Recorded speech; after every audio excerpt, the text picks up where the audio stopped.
Have you ever asked yourself or considered how rich you are? Weird question, but a question that we're going to answer and talk about as we get into the truth about generosity. I, Lindsay Frederick, promise to tell the truth, the whole truth, and nothing but the truth.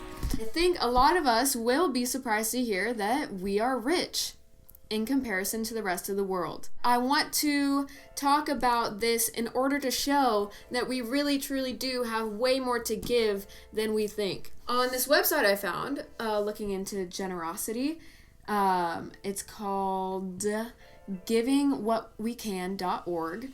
It has this really cool generator that you can do at the bottom, and it's called How Rich Am I? And you can put in your income and then how many people are in your family, and then it'll compare how rich you are compared to the rest of the world. So I just googled the average family income in America, and according to the U.S. Census Bureau data from 2018, the median household income was $63,179. So if that's the average American income, and I just put family of 5, 2 parents, 3 children, on average, America is richer than 90% of the world. Let's say I make $3,000 a year. Even if I only make $3,000 a year, I'm still richer than 51% of the world. Obviously, there's going to be lots of different peoples with lots of different financial situations watching this video, but even the opportunity to live in America, where we earn $1 that goes way further in other countries and is worth more in other countries, and to have the opportunity and the freedom to attain jobs and education in order to get jobs. We are so lucky to live in the circumstances that we do, and we have so much to give. And I think we lose sight of how much we have to give because we are stuck in a comparison mindset. And when we're comparing ourselves to other people that are richer than us or have more than us materialistically, then we lose sight of what we already have and what we already have that we are able to give and to give back to the community. And this is something that was brought to my attention in a very real and raw way. And it was kind of awkward. I was in a village in another country. They were looking at my phone at my Instagram, and it was just so weird because one of the guys looks up at me and he goes, oh, so you're rich. And suddenly I was like instantly in my mind, I just went to this idea of rich that I have in my mind. I had never considered myself rich, and that's because I was comparing myself to other people who had more materials than me and nicer things than me. I was never comparing myself to people who had lesser than me, and I think that's a very common thing to do within comparison. A quote I heard is in comparison, there's always one loser, and it's usually going to be you. So you tend to compare yourself to people who have more than you, not people who you have more than, And so that's what I had been comparing myself to. And then this person in this village said, oh, you're rich. And I was floored. I didn't know what to say. And suddenly it put in perspective how much I have in this life that I really don't need and how much I can actually give. I really think that the key to giving is thankfulness. If you're not able to be thankful for what you have already, you're not going to want to give. I think a lot of people are frustrated with this idea of it's not fair that some people are born into poverty while others are born into wealth. There's some that are being provided for in excess and some that are not at all. I totally understand your frustration, but I do want to say God gave us the authority to solve those problems. Genesis 1:28, if we go back to the beginning, God says about us, humans, they have dominion over the fish of the sea, over the birds, over the heavens, and over every living thing that moves on earth. Proverbs 3:27, do not withhold good from those to whom it is due when it is in your power to act. Y'all, if we want people to be helped and if we want this balance to be an even scale, it's our responsibility to do so. And I think that's such a awesome thing to hear because it's something that we can fix, but it's also a hard thing to hear because it demands action. We have to do something, we have to give, and we don't like to give because it's a sacrificial thing.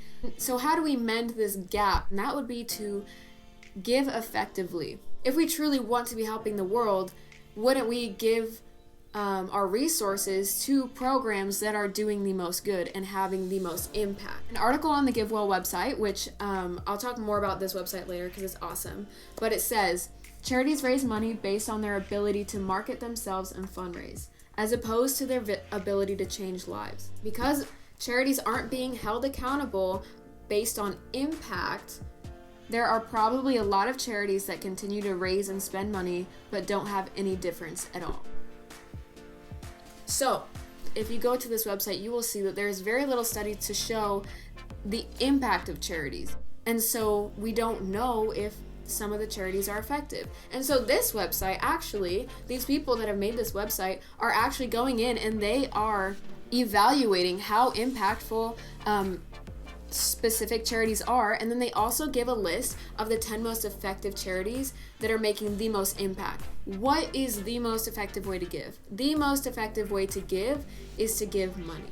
And when you give money, especially to overseas organizations, your dollar is going to go a lot further. A lot of people are scared to give money because you have the question of, well, I don't know where my money goes. If I give a thing, I know exactly what I've given, and I understand that that thought process. I think about that kind of stuff too. But ultimately, if I'm an organization and I'm receiving hundreds of items of the same thing, I have a need over here, these things aren't going to be helpful to me. And so if I receive money, then I can say, okay, I have enough of this item, but I need to buy this, or I need to pay for this. Your money can go to a wide range of things to help progress the organization rather than just giving an item that they might already have in surplus. We should be giving to organizations that we trust to steward our money well. So that involves research. And really with giving, you have to educate yourself. So there's actually a website I'll link for you guys, and it gives 5 steps to informed giving. This is on charitynavigator.org, and they say, be proactive in your giving. So essentially, know what kind of impact you want to have so you know which organizations you're going to start looking into. Research before giving, so that's kind of what we're talking about. Discuss results and impact, so again, that's looking at how effective are these people. Consider the way you give. So are you going to give an item? Are you going to give money? How much? What are their needs? The 5th step is to follow up. So money is the most effective way to give. God's heart is to have everybody provided for. Whether you believe in the Bible or not, I think we can all say that all people are equal and all people deserve this right to be provided for, and that is a biblical perspective that you are agreeing with. I think this is so clearly displayed in Acts. Within the first church ever, it says about the people that are coming to this first church, and it says, they sold their possessions and goods and parted them to all men as every man had need. So basically what was happening is people with more were coming in and giving to people who were coming in with nothing. And so everybody was on this equal playing level of like, hey, you don't have as much? Cool, I'm grateful that the Lord has provided for me, and I want to give to you the excess that I have, so now we're even. It's this idea that everybody was giving until everybody was provided for, and that's so beautiful, is that we have the power to do that. So let's do it, And I think it's also important to note that this was out of free will. Not one person was forced to do this. I think maybe there's a stigma about the church and the Bible and Christians that if you go, you have to give your money, or the church just wants my money. And no, that's not the heart behind it. The heart behind it is that God doesn't want your money. He wants your love and your relationship. And out of love for God, we would naturally love all of his people that he created, because he created everybody equally. And so thus we would have this love for them and want to and desire to provide and build other people up. And so that is where the heart of giving comes from, is ultimately loving God and wanting to bring that original plan back into fruition of everybody is provided for. It's not a make or break thing. It's not like, God says we have to give this much, otherwise you're out. No. And I think this is the most beautiful thing about God, is he will never force us to do something that we aren't first willing to do. He cares about the heart. So if we're giving out of a place of like checking the box rather than, no, I want to do this because I love you, God, and I love the people, it's going to mean nothing to him. It's like he gives us that choice of free will, and it's our choice and it's our responsibility to bring forth generosity to the earth and to people that are in need. And the question I have for you is, are you giving to feel good about yourself, or are you giving to truly give? If we are giving to truly give, we would then give probably to an organization that is being very effective and making the most impact with what we give. If we're giving just to check off a box of, oh, I gave this month, I'm a good person, or oh, look at how much I just gave to this charity, and just to kind of create that image of like, look at how good of a person I am, that's not the heart that God wants us to be giving out of. So God doesn't want your money, He wants your love, and ultimately your love will lead you to love others and be generous. Christians, I want to speak specifically to you at this moment. We have a higher calling as Christians. We do, to give, because we are called to be the most loving and caring people on this earth, as we talked about in the Truth About Church video. If we truly are aligning ourselves with that, if we are being the most loving people, we will be the most sacrificial people, because as we talked about in the Truth About Love video, love is sacrificial, and obviously giving is a sacrificial thing to do. And so one point I just want to make to you guys, God never specifies who to give to and who not to give to. A good quote I heard on this, and it was very convicting, was, don't ask if you should give, but how much, because we as Christians are called to give all the time. The final point I'll make is that Christians, if you are blessed with resource and with money and with talent, even, we can give talent, we can give whatever we have, God has blessed you to bless others. I encourage you to include God in your finances, because ultimately it's God who is providing those finances, right? He is the provider. The money is not the provider. He gave you the job. He gave you the skills. He gave you whatever you need to be in the position that you are.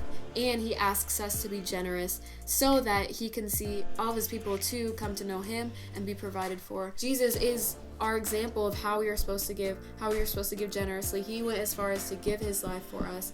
And if you don't know that, God is a perfect being, and we have fallen short of perfect. I think we can all admit that none of us are perfect, and so in order to restore that relationship, God sent His Son down, Jesus, and He lived a perfect life, yet died the death of a sinner on the cross, and rose again in order to conquer imperfection. Through His action on the cross, we can enter into perfection and thus enter into a perfect relationship with a perfect God and have eternal life with Him. The ultimate gift, the ultimate giver was Jesus. So share this video so that people can learn how to give effectively, so we can have a better impact on the world. And let's be a generous society, let's be a generous world, and let's fight for the people that aren't able to fight and provide for the people that aren't able to provide for themselves. That's all I got for you.